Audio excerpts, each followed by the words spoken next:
Hi, and welcome to the Dr. Z and J.W podcast. I'm J.W. Stewart, a veteran broadcaster and journalist with nearly 30 years experience. I've worked at ESPN and NBC, and now I teach at the University of New Haven. And I'm Sheahon Zenger, Director of Athletics at the University of New Haven, previously the same position at the University of Kansas and Illinois State University. Prior to that, I spent many years in athletic administration and just as many years coaching college football. Welcome to the Dr. Z and J.W podcast.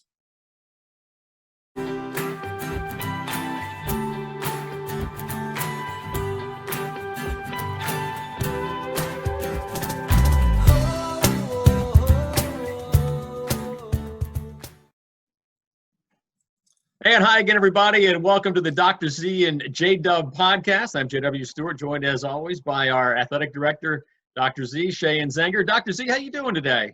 I'm doing really well. It's a beautiful day here in West Haven, Connecticut. I guess you could say every day is a beautiful day in West Haven, Connecticut, right? It really is. You know, my wife was telling a friend last night that was helping us move some furniture around about, she's really enjoyed the climate here. There's some folks who think it's been a hot summer. I have yet to have a day. I thought there was one day I got my car and thought it's a little hot. My barometer's a little higher than that, but just love the ocean breeze and the cool nights, really. Yep. Yeah, we've briefly chatted about this, but I don't think I've specifically asked you about this. We talk here in Connecticut, it's hot and humid, but that's nothing compared to what it is in Kansas, right? What is the humidity like in Kansas in the summertime?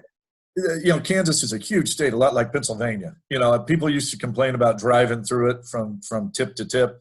Well, that's how I feel when I'm trying to get back here, and I go through Pennsylvania. I feel like I'm there for 3 days. So what I'm saying is where I grew up out in western Kansas, there's no humidity. But the temperature can get up to 110 or whatnot, but you don't feel it because there's no humidity. It's much like Wyoming and eastern Colorado. That's almost a state unto itself. So central Kansas, a little more humidity. Eastern Kansas, hills and trees, and it can be stifling because you don't have that ocean breeze. And it'll just suffocate you in there. Yeah. Beautiful area. But no, I have yet to experience the harsh winter of Connecticut. And if this is as hot as it gets, I'm all in. Yeah, no, I hear you. We had a mild winter, comparatively speaking, last year for your first year here in New England. We're not at winter yet. It seems so far away, but I've never asked you this. Does it snow in Kansas? Oh, yeah, a lot and often. And there have been a lot of mild winters, relatively speaking, in the last few years there. And the 6 years I was in Illinois, we had a couple of really harsh ones and a couple of really mild ones. So Kansas and Illinois are very similar in their climate. So it's been really fun to, of course, I've lived in Wyoming and Florida and Texas, and I'm catching all the corners of the nation here. And this has been, once again, I think folks in New England don't shout from the rooftops enough about what they've got here. The history, the shoreline, the hiking, you name it, the skiing, the cities. You've got everything here. And the weather, I get it. You can have a harsh winter here, but I'm told down here on the shoreline that's not quite what it is as you go further upstate. Right. Where I live, an hour north of campus, an hour north of obviously where you are in West Haven, it can be in the wintertime, it can be raining or sleeting or whatever down on the shoreline. But an hour north, and we're elevation-wise, we're about 1,000 feet up here. So you go from sea level down there to 1,000 feet up here, and it's snowing quite a bit. We'll get a foot or two of snow, and you guys will get nothing but rain. So to put that in perspective, I grew up in what's called the high plains. Our elevation was between 3,000 and 4,000 feet. And, spent all our fun time out in Colorado and Wyoming where it, goes to quickly gets to 7,000 and you go up and play around where it's 12,000 and 14,000 feet. So, it's all relative, isn't it? It is. It definitely is. As always, we thank our guests, our viewers and listeners for joining us across all of our social media channels. As always, our podcast is available through iTunes, Spotify, and Google Play. Our guest today, we'll bring him out in a few minutes, is Matt Chamberlain, former center fielder for our baseball team, who is now in the St. Louis Cardinals organization. We'll talk some baseball today, Dr. Z. And I know that you had a chance, you and Matt have gotten to know one another a little bit, and Matt is the 85th Charger to sign a professional contract to play in the major leagues. That's a pretty phenomenal number for a relatively small school, right? We're not Florida, we're not Texas, we're not UCLA, not some of these big-time powerhouse college baseball programs, but to have 85 guys either be drafted or sign a contract, which Matt's the 85th, that's a feather in our cap, Dr. Z. I brag about that all the time. When people, want to ask what's the University of New Haven all about? What's your history of your athletics? You start with that. That's a stat that I'd like to find another school that tops that number. And I'm sure they're out there, and it might be Vanderbilt, or it might be some of the traditional baseball powers, but I'd put us right there in that category. We've got to be in the top 10, if not top 5. And then, the history of football here's pretty outstanding. And of course, you got to talk about the women's basketball championship. And, we've been so strong in, and I say championship, national championship. Yes. You're talking history. Football played for a national championship and has won some huge games over the years. And especially when we traveled all over the country, I've heard the stories, and we've had it on here of the game against Central Florida and so on and so forth. But baseball, when you put it all together, that number you're talking about is as strong of a testament to University of New Haven athletics as there is. Matt Chamberlain is an alum of our program. And speaking of alums, we want to remind all of our UNH Charger alumni about the upcoming Centennial Ball, which is being held virtually this year on Saturday, October the 3rd. We want to encourage all of our alumni to register, and the price this year, very reasonable. It's only $25 per person. It promises to be a memorable evening of student showcases, entertainment, and a live auction. As more details become available, we'll have them for you right here on the Dr. Z and J.W. podcast, in addition to our University of New Haven website. Your support through the Centennial Ball will help us get closer to meeting and hopefully even succeeding our ambitious goal of $120 million for the Charger Challenge.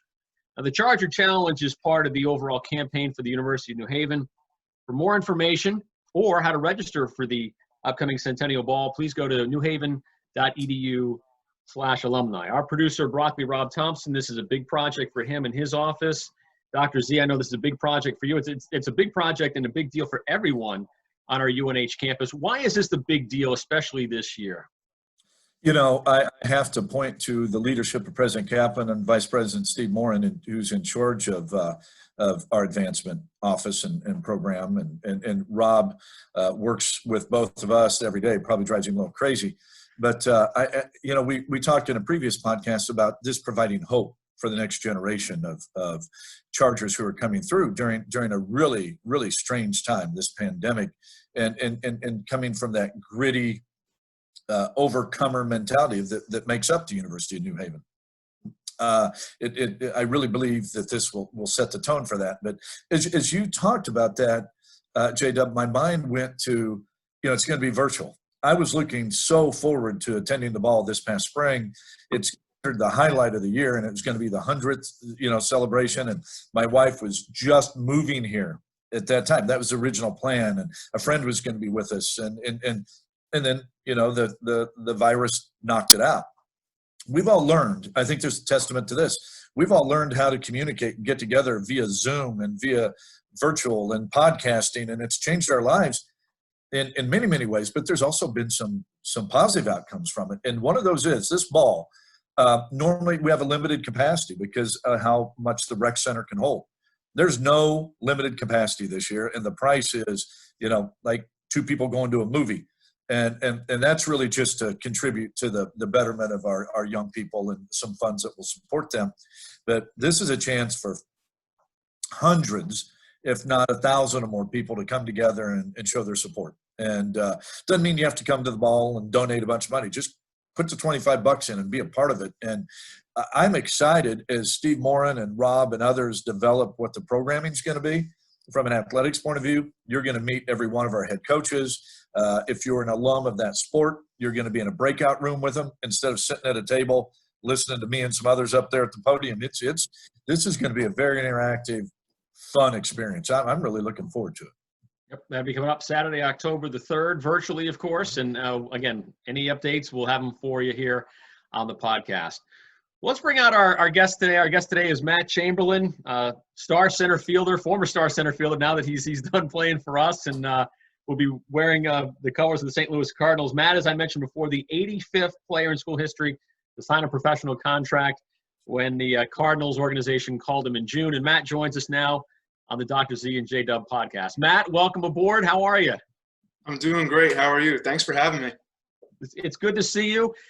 We're glad that you're wearing the New Haven blue and gold. I kind of thought we'd see some Cardinal red. No, I haven't gotten any gear yet, but if I did, I would be wearing it. Okay. Yeah. Matt, you grew up in before we get to the Cardinals and that great story. You grew up in North Branford, so not that far away from our campus. What made you choose UNH? Definitely the people. I mean, I came on a visit and I felt right at home right away. Everybody here, it's like a family, and I was used to that in high school, and that's what I wanted to do. I didn't want to go be another number. I wanted to be a part of a community and be able to be heard and make a difference. So definitely a big deciding factor. You could call it a gut feeling, but I couldn't be happy with my decision. What was your experience like, not only playing baseball here at UNH, but going to school at UNH? What do you want people to know about that?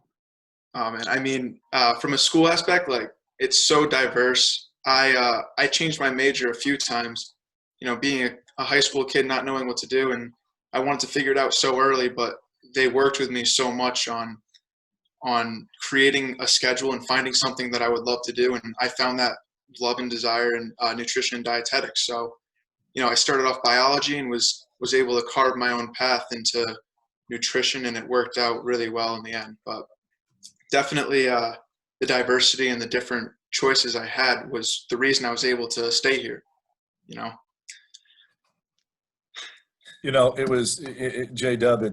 That's already a great testimony to why you came here and stayed here and all things University of New Haven. For me, as I'm watching Matt come on here, we've been doing this podcast now for 4 or 5 months, maybe longer.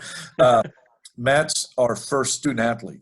And what's really resonating with me is that's because of the pandemic. We would have typically this spring, we'd have had Matt on, post game or a softball player or a track athlete or something like that. But our first student athlete, that's an honor, and it's on purpose.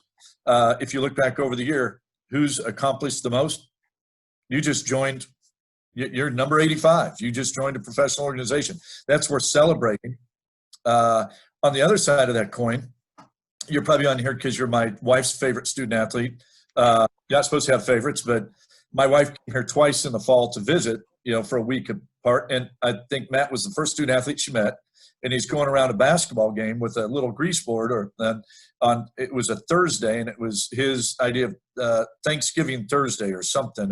And you're supposed to write a quote or something you're thankful for. And, from that moment forward, my wife would ask about that young guy, Matt, all the time. Well, we have other student athletes, but you're the one she remembered.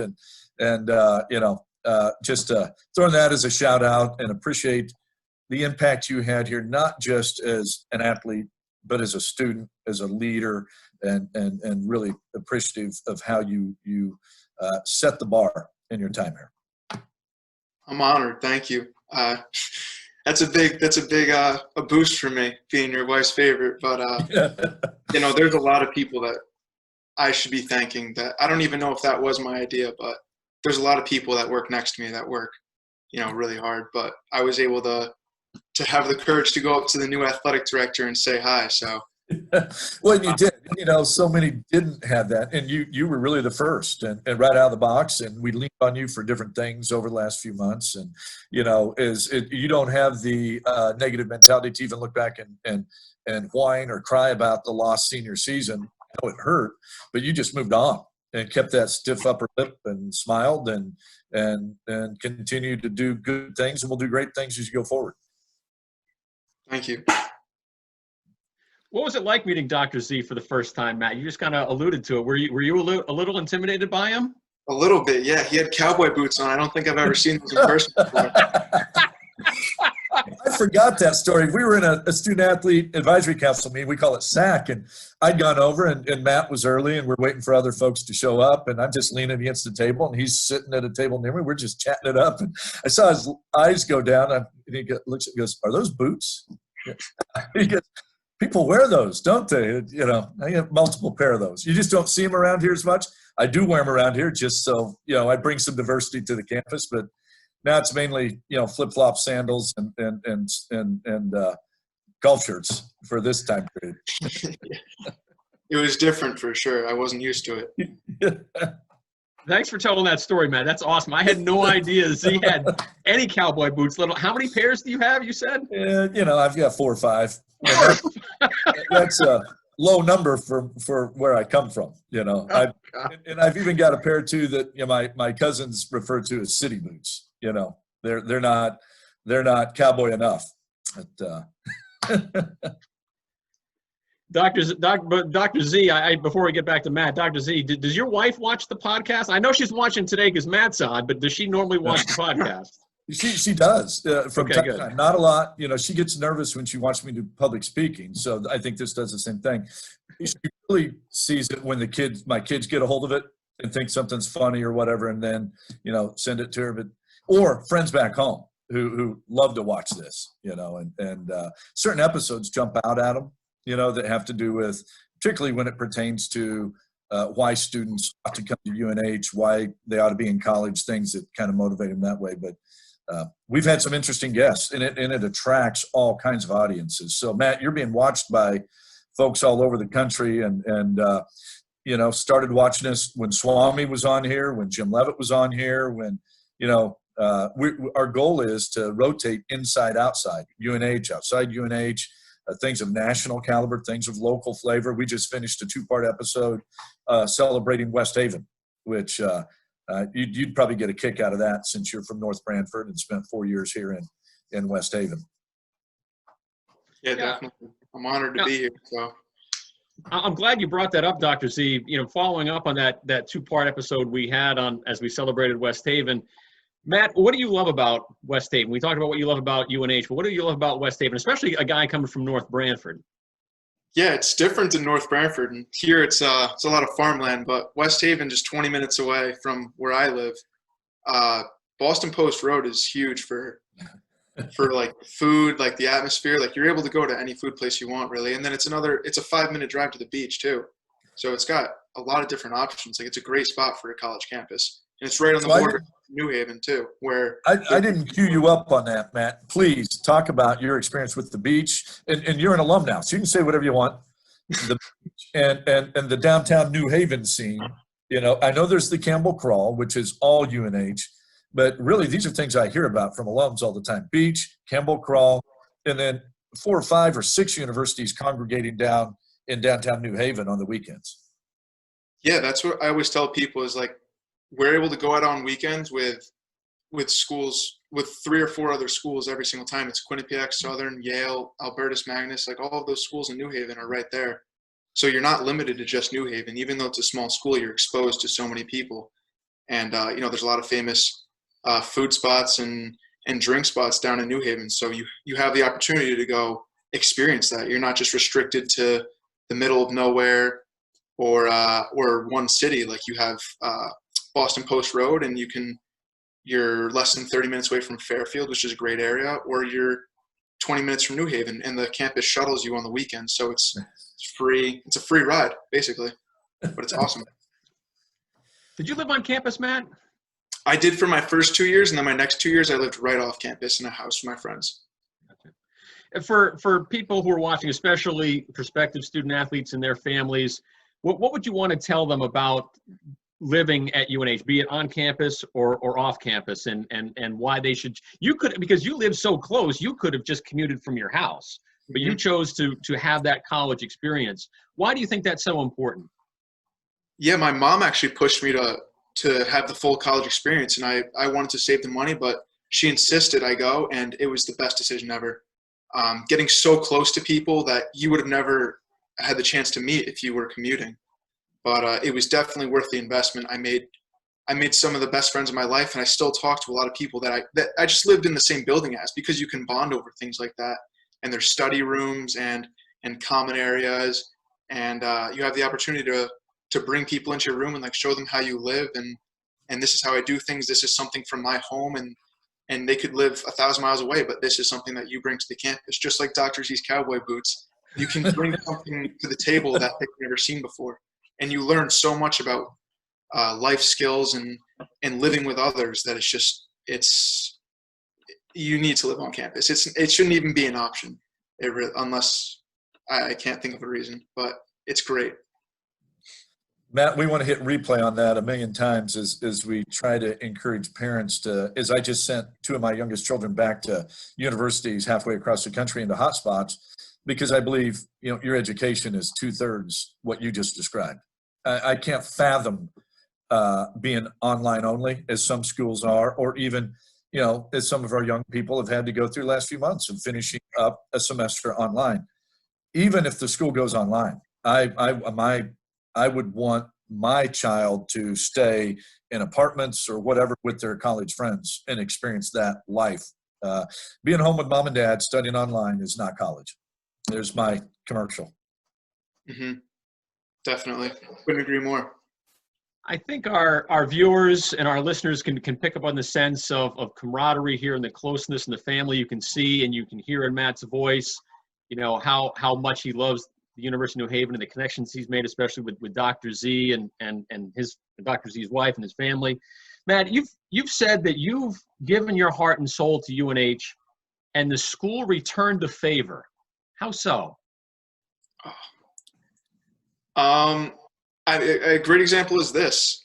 I'm how many months out of college now? Like 4 or 5 months out of college, and I have Dr. Z reaching out to me asking me to be on his podcast. Like that's the type of college that I want to be at, the type of university that I want to go to, is where just because I'm an alumni doesn't mean that I'm not a part of the university anymore. They're still reaching out, they're still checking up on me and making sure that I'm doing okay and everything's taken care of, and that's the type of place that I want to be. It goes both ways. And I've talked about my wife and first time she met Matt. And when my youngest son, Jake, moved here the end of April, beginning of May, it was just Pam, Jake, and me.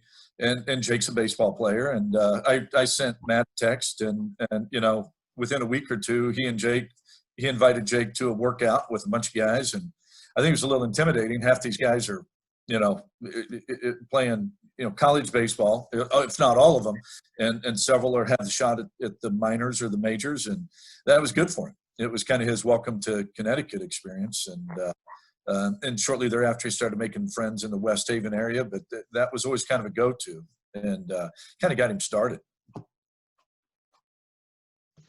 Let's talk some baseball here with Matt. Some career highlights from his time at UNH. He started all 140 games in his career. It would have been more had there not been the coronavirus pandemic that wiped out basically his senior season. Finished with a career .297 batting average, 11 home runs, 80 RBIs, and 120 runs scored. And Matt is UNH's all-time leader in walks with 126, which is most people, especially in the big leagues, nobody cares about walks anymore. It's home runs and strikeouts. So 126 for your career, including a single season record of 52 in 2018. So we know Matt has a good eye and is very patient at the plate. Matt, what does it mean to be a school record holder in a category in the category of walks? It's definitely a little bit of a joke sometimes, but I'm proud of it. I take a lot of pride in what I do, and that's part of my game. So I take a lot of pride in being that person for my team. And that year that I had with 50 walks, I was the leadoff guy, and that was my job, and I did the job to the best of my ability. So I knew my role. I did just that. I wasn't trying to be somebody I wasn't. So, that's why I take pride in it. Like, I look at that year and say, like, I did my job. But definitely not something that I would be preaching to people as my highlight of my career. It's just something that goes to show how much I gave my heart and soul. I was this is my role, and I'm going to do the best that I can do, and I did just that. So, I'm definitely proud of it. As a football coach and a baseball fan, not knowing as much about baseball as football, but being the father of a pitcher, I can only imagine having a leadoff hitter who leads the team in walks. You're wanting to get through that first batter in 3 or 4 pitches. Even to get the guy to get the ball on the ground and get him out, right? I can just imagine you making a guy to open a game or throw 8 to 15 pitches. That's not the way a pitcher wants to start. Yep. That starts wrong for a pitcher. Yeah, that was the idea, was put the pressure on the other team and make them make the mistake. And we made them pay most of the time. We were ranked 5th in the nation that year, 1st in the region. And that was one of the most fun I've had at school when we started the year off with a 16-game win streak. We were 16-0. Wow. Mm-hmm. Impressive. Talk about camaraderie on a baseball team. I think baseball's a unique sport. The history of it, the longevity of it, the everything from the famous book and Men at Work to and the author's escaping me, the famous columnist J.W. It's a deep book about baseball, but just George Will wrote that. George Will, yeah. He writes at a reading level somewhat above my but I grinded through it years ago. I think that baseball has a unique pace, history, and camaraderie as compared to a lot of other sports. Absolutely. Learning now, it's so much of a mental game, especially at the next level. Like, everybody's talented, but the teams that are mentally tough and are able to come together and play as a team are the teams that are going to win. The guy that can come into the game after your son comes out and he's in a tough spot, and the pitcher can come in and go make a pitch, or the guy behind him can go make a good play. That's the camaraderie. So it's kind of like, I played football in high school, and the family aspect is definitely there, same way it is in football. You look to your left and right, and those are your brothers, and you got to protect them at all costs and play for them, because if you're playing for yourself, it's a recipe for disaster. But the coaches at New Haven do an unbelievable job at building that team up, especially in the fall. Like, that's so important for our fall season, is you're building this bond with the person next to you, so that in the spring it's just second nature and you don't have to think about anything. You're just playing. And Matt, before the Cardinals signed you, tell us the story of how the organization became interested in you. Yeah, so the draft is a really complicated process that I don't even know that much about, but going through it myself, it's not how you would think it was. They weren't talking to me for months and telling me all these good things. I heard from the Cardinals 3 weeks before the draft for the first time. And they basically called me, and it was a 5-minute conversation where he asked, like, my email. And I think he asked, other than that, he just asked me if I was interested in playing professional baseball. So that was a pretty easy question to answer, but the conversation didn't last more than 5 minutes. He hung up the phone. He called me 3 days before the draft and said, "Are you still interested?" And I said, "Yes." And then Sunday at 9 a.m. when they were able to call me, they called me. So it was really, I was talking to other scouts, like, a lot more, like, very personal with them. The Cardinals were right behind the scenes, like, ready to make that commitment before anybody else. So I had to, take the opportunity while it was there. It wasn't what people think it is at all. It was very behind the scenes, like, right to the point, and that's the way it is. So took advantage. Matt, I will obviously be a Cardinals fan from now on, and I've grown up in the Midwest where the Cardinals are a prominent team, and I've never been one of those that I had my team and hated any others, even though this is dangerous saying this here, but back when I was growing up, the Royals and Yankees were tit for tat, every year, and of course the '85 World Series, the Royals took the Cardinals down, and eventually the Royals' famous manager Whitey Herzog became a manager for the Cardinals. So I followed him and always enjoyed him, But I noticed this truly is spontaneous. My water cup on my today is can you see it there? Is it showing? It says Royal. Inside it says Royals. Outside it says Raised Royals. It's the schedule from their latest World Championship. But the Cardinals have many more world championships. And if you go to their stadium, and I've been there multiple times, when I was at Illinois State, I was asked at the end of my interview in front of like 12 people sitting around a table by the comptroller of the university. Okay, one last question. And everyone's, kind of tensed up, and they said, Cubs or Cardinals? Because Bloomington Normal's halfway between each, and the town's divided. And I think I passed by saying Royals. And at that time, the Royals weren't very good. And they said, okay, doesn't matter.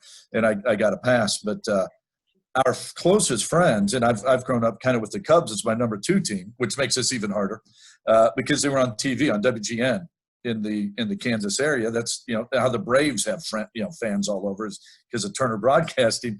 But the point of this is the Cardinals have always been a team because of the Royals and the Cubs. I've watched a bunch, and I've probably attended more Cardinals games than any place other than the Royals, because our closest friends in Illinois had tickets and would always be going. It's an awesome stadium. It's a great environment. And what I love down there is they have the statues of their Hall of Famers, around the outside. And you can't walk in there without being aware of the history. And, every ballpark has its flavor. But that's the flavor of that ballpark, is you feel like you're walking amongst the giants before you ever get in. And your blood pressure your adrenaline starts to rise just from that experience. Yeah, that's so cool. I'm so excited for it, honestly. But if I ever get the opportunity to be there, it's going to be a great memory. Yeah. So you've never been to Busch Stadium as a fan, is that right, I Matt? have not. No, I've only been to the stadiums in the Northeast. So, Growing up in North Branford, who did you root for, and who was your favorite player? oof. Growing up, I loved the Yankees players. I think I loved watching Hideki Matsui swing. I kind of modeled it after him. My stepdad was a huge Don Mattingly fan, so that was another one we've always been watching the Yankees classics. But I wasn't even a diehard Yankees fan. I just kind of watched the Yankees because my family did. Yeah. So. Matt, tell us about that phone call you mentioned Sunday morning, 9:00. The draft this year, for everyone who's watching, if they don't remember, the draft was lowered to 5 rounds, so it was over pretty quickly. So you get the phone. So the draft comes and goes. With 5 rounds, it's not going to happen. They probably had told you that before. But when that phone call comes on Sunday morning at 9:00, what was that moment like? What was that conversation like? Oh man, leading up to the phone call was more emotional for me.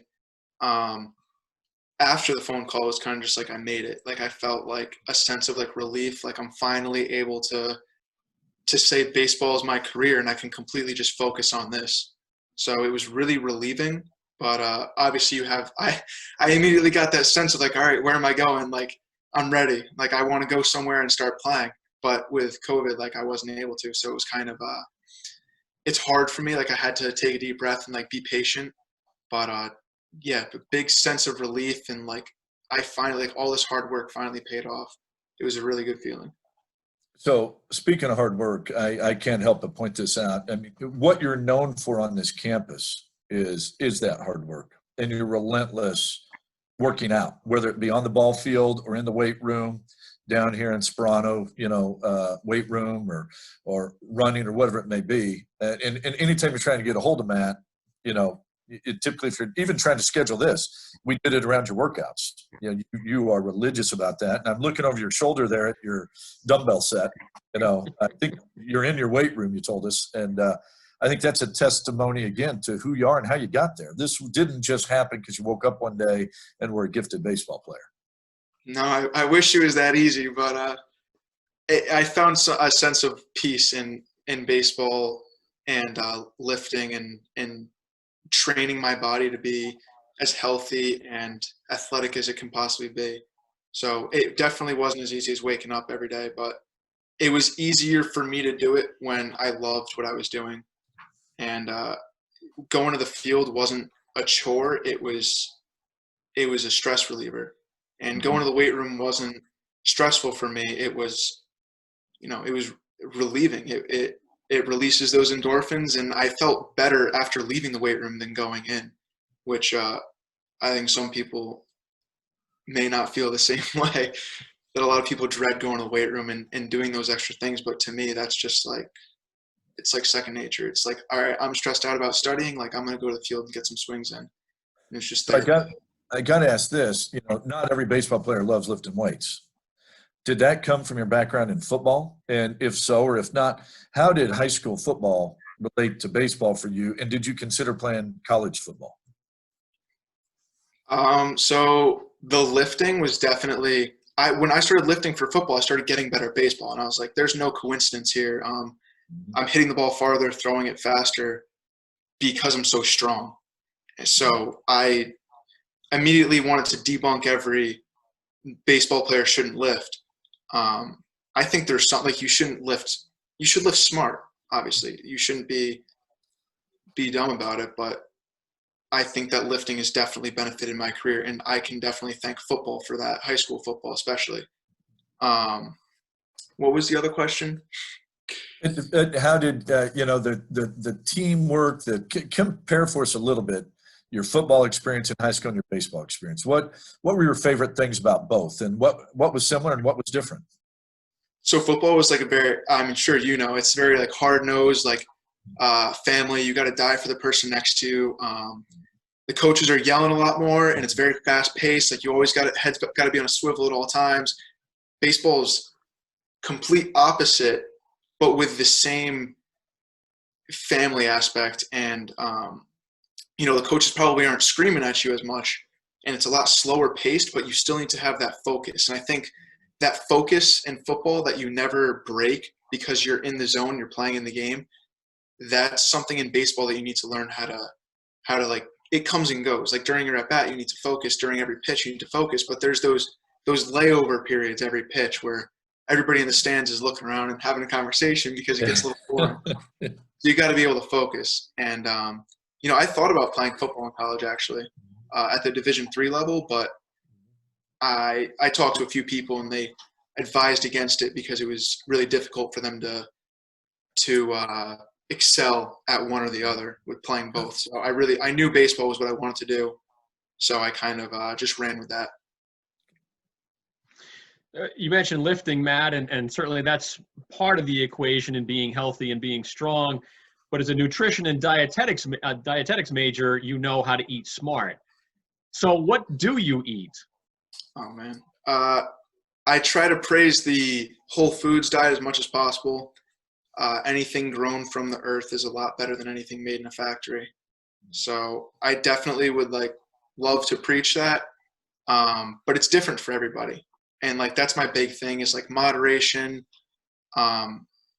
It's okay to have junk food sometimes, but the whole point is having that junk food, but also maintaining that basis of strong, plant-based, natural foods, and not having this, these packaged chips and candy and cookies and all that. And as a nutrition and dietetics major, I'm able to confidently say that there's no quick fix. There's no one way. Everybody's different. So it's finding what's good for you and what works for you and kind of running with that and making it the best that you can possibly be. And when you do cheat, and we all do cheat from time to time, when you do cheat, what do you eat? Cookies is one, and ice cream is two. I can't put them down. I haven't eaten fast food or candy that I used to crush in high school, and I gave that up, and that wasn't hard at all. But I love a nice soft oatmeal raisin cookie. I can't get over it. And then maybe the occasional ice cream. I would love to just go get ice cream. I think it's more about the ice cream experience, going into the shop and it smells so good. And, that more than the ice cream itself, but definitely love an occasional treat. So, you guys don't realize it. It just struck me when you're saying that there are more ice cream experiences in New England than any place I've ever been. Really? When I go, hey, do you want to get some ice cream? And it's like a 20-minute decision of which one we're going to. We're used to having two options, and they're in North Branford. I lived in Branford. Well, Ashley's in by the Green in Branford is off the charts. And that's my favorite spot. There's a place in New Haven called Arethusias or something. I can't never say it right. And there's a couple places over in West Haven and Milford that we hit, and we're just kind of soaking that all in. We haven't even talked about ice cream on this podcast. That's No. that'll be our next remote. You'll be at some ice cream stand somewhere. Oh, yeah. Making us feel jealous. It happens way more than it should. I'm feeling guilty as Matt's talking about this because cookies is my number one weakness in the world. And he and I need to get off and start talking about our favorite cookies and then the ice cream behind it. You know, I have no weakness for candy, never have. But, man, cookies and brownies and then the ice, that's danger zone. Mm-hmm. Nothing wrong with that. Nothing wrong with a little treat. Yeah. One of the other things that baseball players are known for is their superstitions. Matt, are you superstitious? And if so, what strange baseball superstitions do you have? You know, I've heard a couple podcasts lately, and I agree. I'm not superstitious, but people say I'm like a creature of habit. You know, so I like to do things a certain way. I like to have my routines, but I'm not superstitious. If I don't do something specifically, I'm not going to freak out about it because I would be in a bad place every day if I had superstitions. I just like to do things a certain way, but if it's not exactly the way I wanted it, I kind of just let it flow. Like, this is just how it's going to be today. But yeah, no strict, like, have to wear certain socks or underwear or arm sleeves, anything like that. I kind of let the game go by itself. So Matt, you would have normally been playing minor league baseball had it not been for the pandemic. So in addition to working out, what else have you been doing? So Mondays and Fridays, I go down to Norwalk to do live at-bats against other pro pitchers and with other hitters and college guys, and we all like get to work out together and like pick each other's brains. So that's really cool.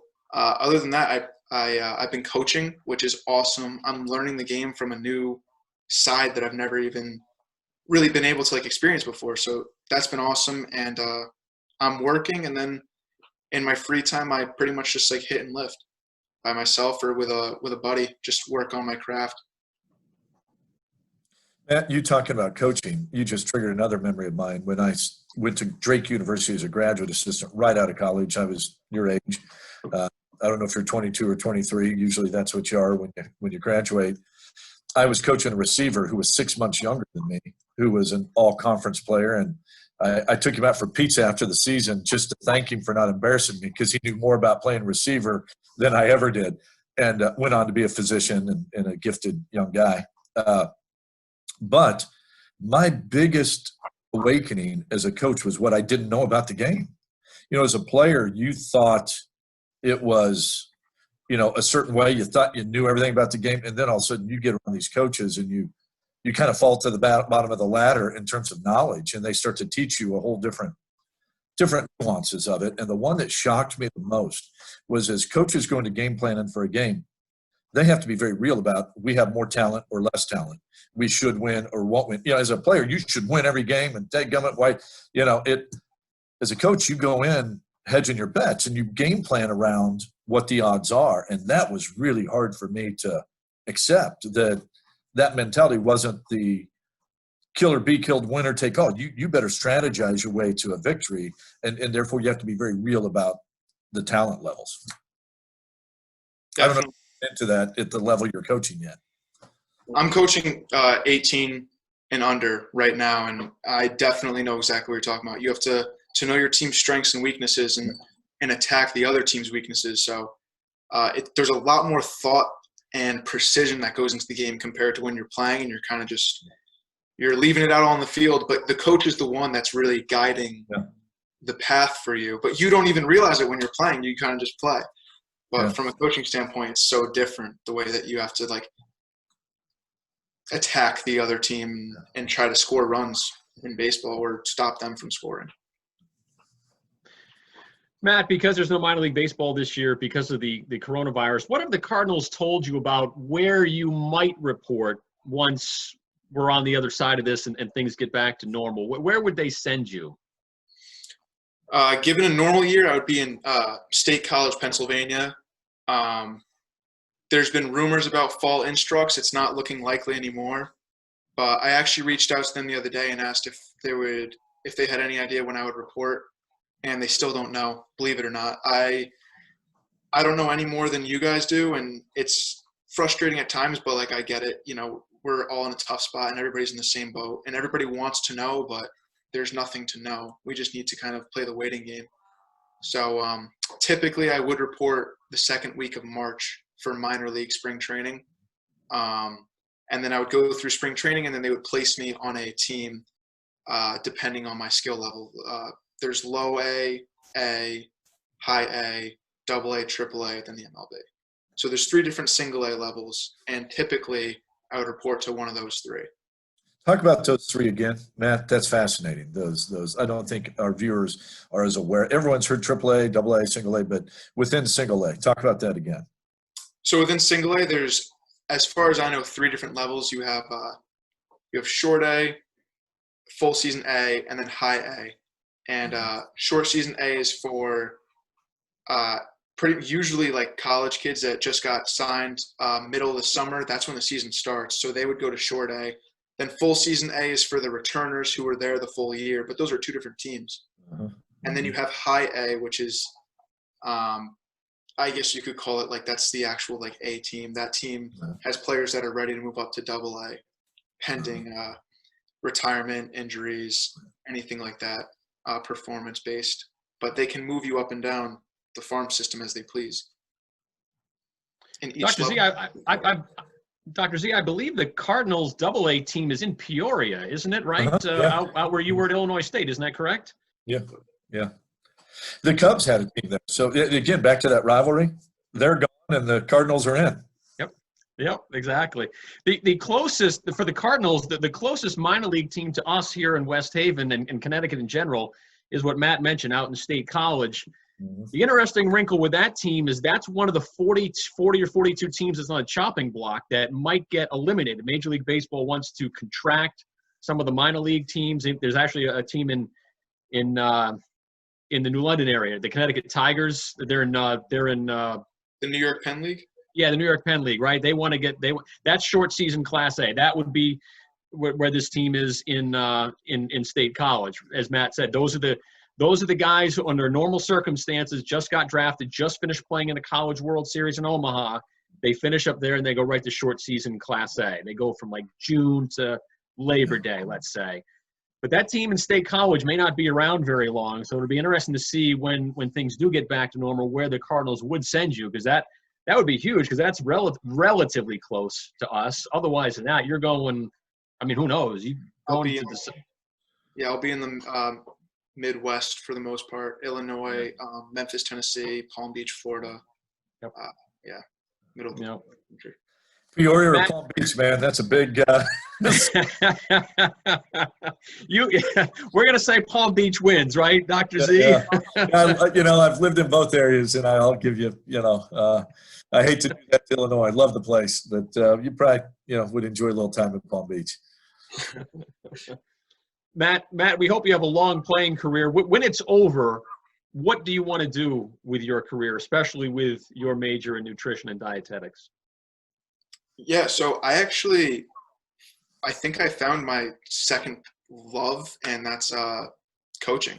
It's really, really rewarding. Like immediately, every win, every time somebody gets better, like the look on their face and it's just so, like, I feel like I had a part in helping them reach their goals, and it's like a stage for me to give back where I was that same player. Like I was the player that a coach helped me so much, and I said thank you, and all they needed was for me to say thank you, and that's it. They don't need me to come on this podcast and tell everybody how great they are. They do it for the love of the game and for the love of helping another player that just wants to be great. So I love the coaching part of it. I would love to be a college coach somewhere, build my own program, bring in my own kids and develop them and hopefully help them win a lot of games in college and maybe live some dreams.